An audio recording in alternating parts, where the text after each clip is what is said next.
It's funny, I'm sitting in front of a fireplace when it's 100 degrees out, living in Arizona. Don't know why I have a fireplace, will never use it, but it's pretty. Hey guys, welcome back to my channel. I wanted to come on here and update everybody who has been following my brain surgery recovery, about my recovery and how I have been doing. I did the surgery about 1.5 years ago, so it's been a while, but I kind of want to update you guys on how I'm doing. For those of you who don't know or haven't been following me from the beginning, about 1.5 years ago in October 2017, I had brain surgery to remove a tumor on my pituitary gland. The tumor was 3 centimeters, and the only option that I had to remove it or to shrink it was through surgery. So I did the surgery. They took 99% of it out.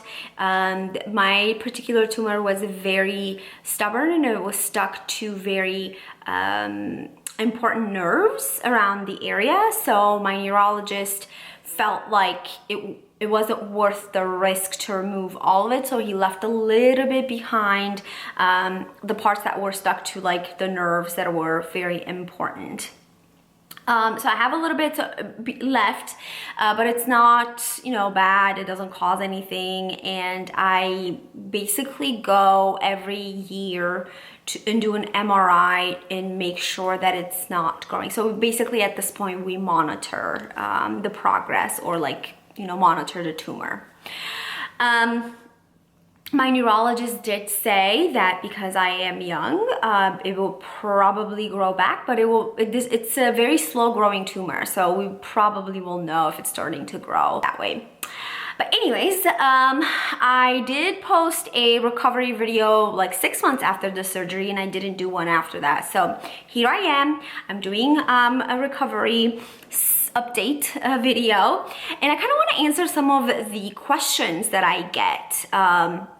So I did post a video right after my surgery, and that was actually one of the first videos that I posted on YouTube, just talking about my tumor and my surgery and recovery and all of that. And those videos are basically my most watched videos, and I get a lot of questions on them about recovery and stuff, just because a lot of people are going through this, and they really don't have any resources of actual people that went through it. So and that's why I made the video, because I wanted to be helpful for somebody who's going through it, and kind of give a little bit more information. Anyways, I'm rambling at this point. So, straight to the point. So it's been 1.5 years. I feel great. I don't have any complications, which I am so grateful for. I live a normal life. I did have to go follow up with my neurologist and my ENT every year. Well, not every year, every once in a while. But the last time I went to my ENT, he said that I worked with an ENT because they went through my nose to get the tumor out. So they had to go in and kind of clear up the way for the neurologist to go in and take it out. Anyways, so I had to work with an ENT. It was a team of doctors that I worked with. And he said everything is looking good. It's healing very well. And there's no worries. And I would basically see him if there's an issue at this point. From this point on, which I don't anticipate having any issues with that. My neurologist, I should be seeing in the next couple of months. I do have to do an MRI every single year, I believe, for a while, and then after that, if we see that the tumor is not really growing or there's no progress, we will go to every 2 years or every 3 years. But so I haven't seen my neurologist in 1 year, so I'm due to see him soon and do an MRI to check on the tumor. So yeah, I've been feeling great. I'm back to normal life. I don't even think about it anymore. It doesn't even to me, I felt like it was so long ago, and there was nothing crazy that happened that really like scarred me or anything. Like I just feel like, you know, I found out I had the tumor, I did the surgery, I recovered, and it was like done. That I feel like that chapter of my life has like, you know, passed, and I don't really like, you know, dwell on it. I don't like feel like bad about it or anything, or like, oh, why did this happen to me? It's just, it happened and it's over, and you know, now I'm back to normal. So yeah, I've been doing great. I do normal things just like everybody else. It's just that I have to like, you know, work with my neurologist and the ENT. The only thing that this kind of like tumor caused, I want to say, is my hypothyroidism. So I'm a hypothyroid person, if that's a thing. I have hypothyroidism. That's a weird word. Anyways, so I do take medication every single day because we are trying to have a baby. So, and you have to have your thyroid level at a perfect place for you to be able to do that. So that's why I take my medication every day, and that's the endocrinologist is another person on my team of doctors that I am in contact with all the time. So every once in a while I'll do some blood work to check where my thyroid is, and like we just kind of like see if we need to adjust the medication or not. So that's the only thing that really came out of, I wouldn't even call it a complication, but something that came out of the surgery, came out of the tumor that I had. But other than that, life is great. I feel great. And yeah, it's been an eye-opening journey to me, because I feel like having this tumor really made me really think about my own health and my own body, and I think it was just not that I was neglecting my body. I wouldn't say that I was still like a very healthy person, but it really made me kind of go in a little bit more and really listen to my body. So I think that's a positive thing to come out of it. I want to answer the questions that I get asked a lot on my brain surgery video, and one of it is like, how was the recovery after the surgery? A lot of people ask that, and it's, you know, it's understandable, right? Because it's a major surgery. Like there are a lot of things that could go wrong, but the only thing that I could kind of say is that you're gonna think about it and think that it's going to be the worst in your head, when in reality it's not like that. It's not going to be like that. So basically, when I woke up, the only thing that I could feel, because, you know, I was on pain medication, was my throat, because they put an oxygen tube down my throat, and I guess when they, you know, pulled it out, they, you know, hurt me. It was really bad. It hurt bad, but like it wasn't like anything I couldn't handle. Just waking up from the surgery was like the most annoying part, I think. It was just like they took me to the recovery room, and I was in surgery for 7 hours. Like that's a long time. And just waking up, I just felt like I just wanted to sleep.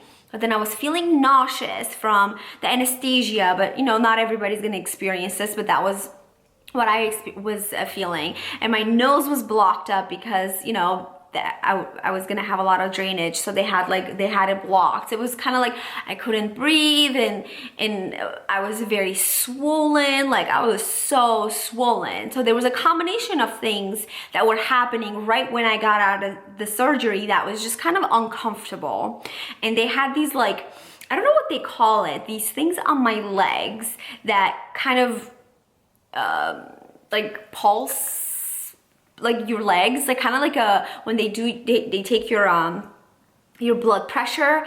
It was doing that the whole time, and that got really annoying in between all of the stuff that I was kind of like going through. Very cold. Oh my gosh, I was so cold. I was like shivering on that bed.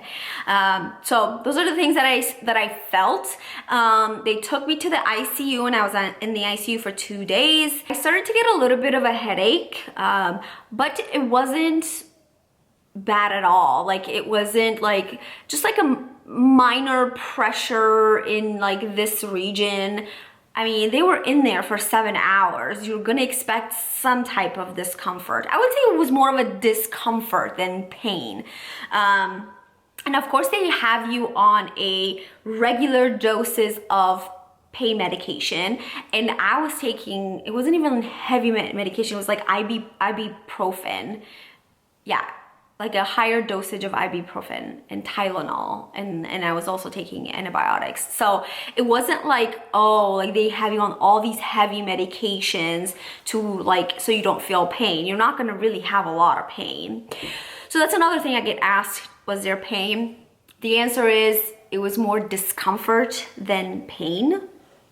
But other than that, I really made it a point to get up and move around, so to speed up my recovery process. That's what my doctor recommended, but of course I didn't push myself because I was in the ICU. Like, you can't be running around in the ICU. So I did my walks. Like, I would walk a couple times in the day, just because like laying in the bed is just boring. But the fact that I was walking the day after my surgery was just like mind-blowing to me. Like, I was like, yesterday I was just out and now I'm just like walking around having a conversation like normal. It was crazy to me. Well, that was my experience. Like, because I didn't have any complications from the surgery. My surgery went really well, and there were no complications basically from the surgery itself. So what they do is, another thing that kind of I get asked a lot is when you go to the neurologist, they tell you about all these risks and stuff, and one of them is if you probably, they say, I don't know how they word it, like you lose a lot of fluid after the surgery, so it becomes kind of dangerous. So what they do is they monitor the amount of pee.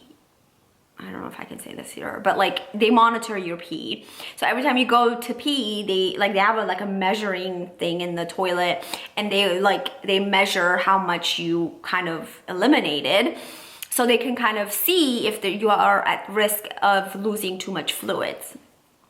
So that's, the other thing that kind of like monitored for me, and I was fine. The thing is, like, you can't, because I remember you couldn't really drink a lot of water.